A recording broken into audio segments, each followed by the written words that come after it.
Para mim, a matemática sempre foi a melhor forma de enxergar o mundo. Eu sempre vi matemática em tudo, mas só ver não era suficiente. Eu precisava convencer meus alunos que não paravam de me perguntar para que serve a matemática. Então, eu senti o dever de mostrar como a matemática está em toda parte no dia a dia. Matemática em toda parte 2.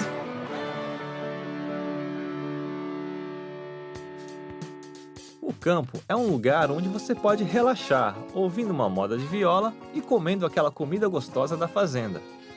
Mas essa tranquilidade toda não quer dizer que o povo daqui não trabalhe. Pelo contrário, quase tudo que a gente come no dia a dia sai das mãos dos trabalhadores rurais, que dão muito duro de sol a sol para plantar e colher os frutos da terra. Além de ser um lugar de gente trabalhadora e cheio de riquezas culturais, o campo é um tesouro para os matemáticos.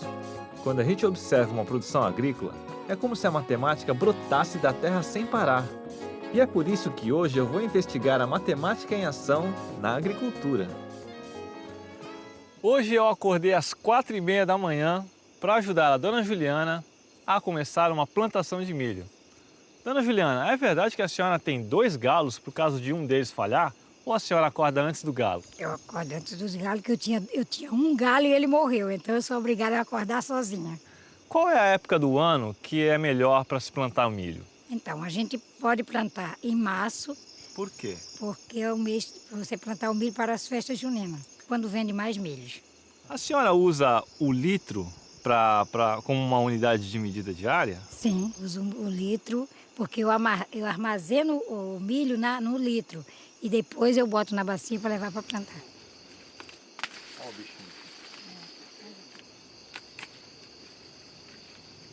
Em alguns lugares do Brasil, os produtores medem suas propriedades fazendo uso curioso de algumas unidades de medida, como o litro, por exemplo.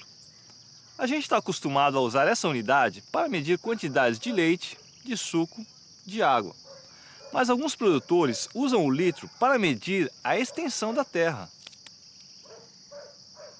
ou seja, a área. Para fazer isso, eles enchem de sementes um recipiente de 1 litro, como essa garrafa aqui, e põem 5 ou 6 grãos em cada cova.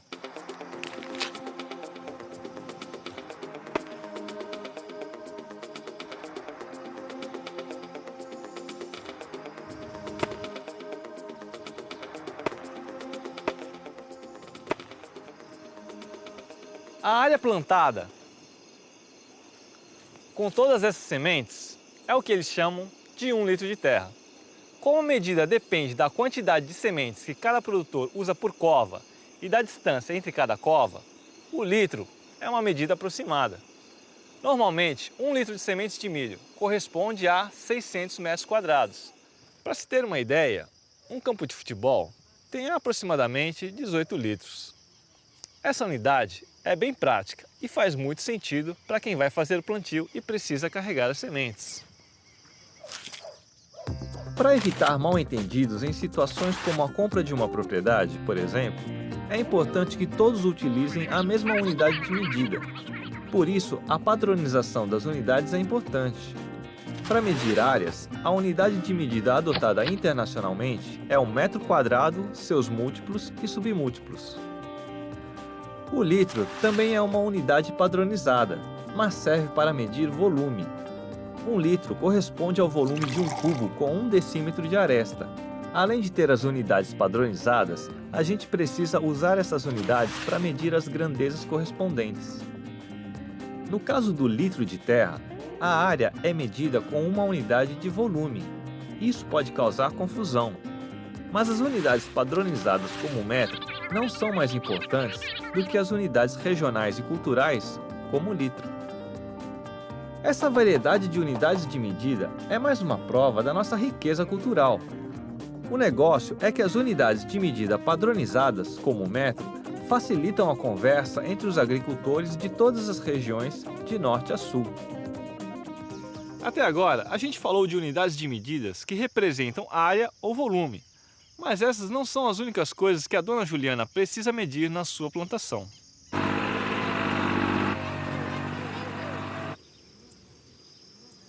Na produção agrícola, é importante medir o tempo, o vento, a área, a quantidade de adubo, de defensivos, de água para irrigação, etc. E medir significa comparar. Para medir um segmento de reta, a gente pode usar estratégias de contagem que facilitam a comparação.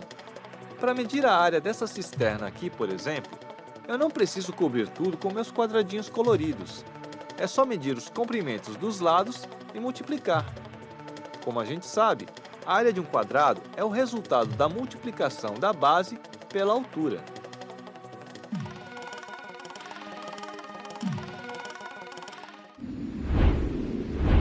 O milho é um dos principais elementos na alimentação diária do brasileiro.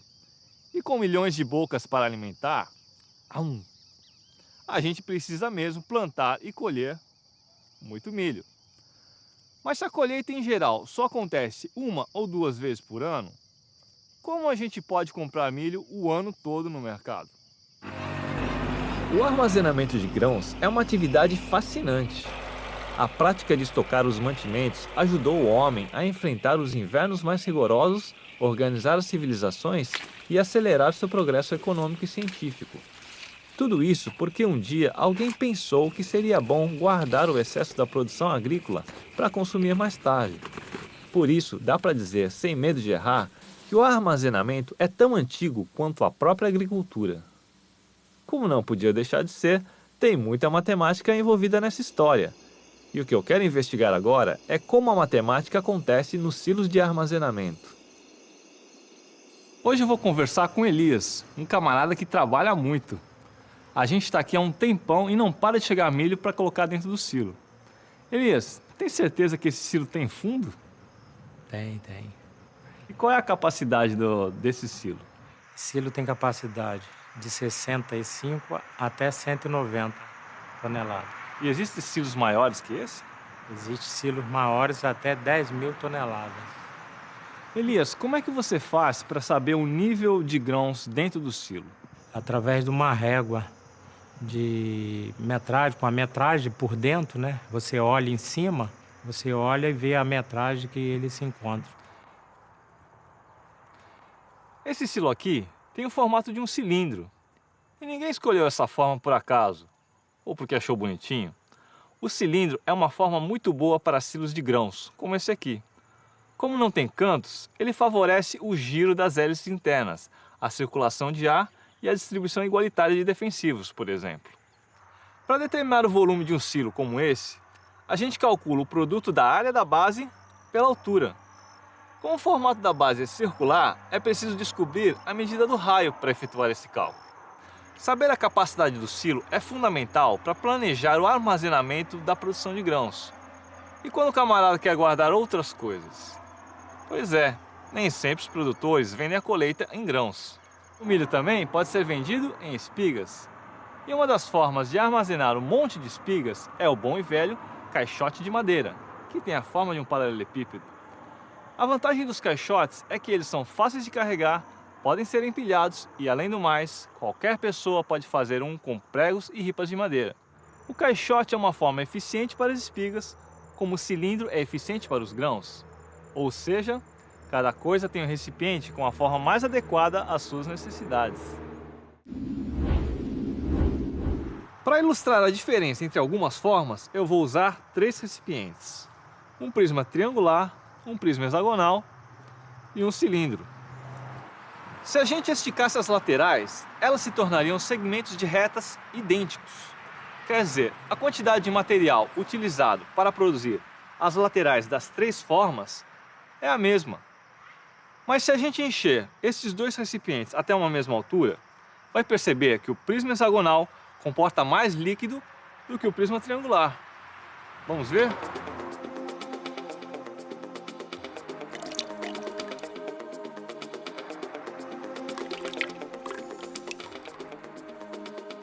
Na verdade, quanto mais a gente aumentar a quantidade de lados sem mexer no perímetro, maior será a área de base obtida.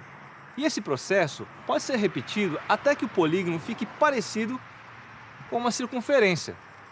Por isso, entre os sólidos retos com a mesma área lateral, o cilindro é o que apresenta maior volume. Vamos ver?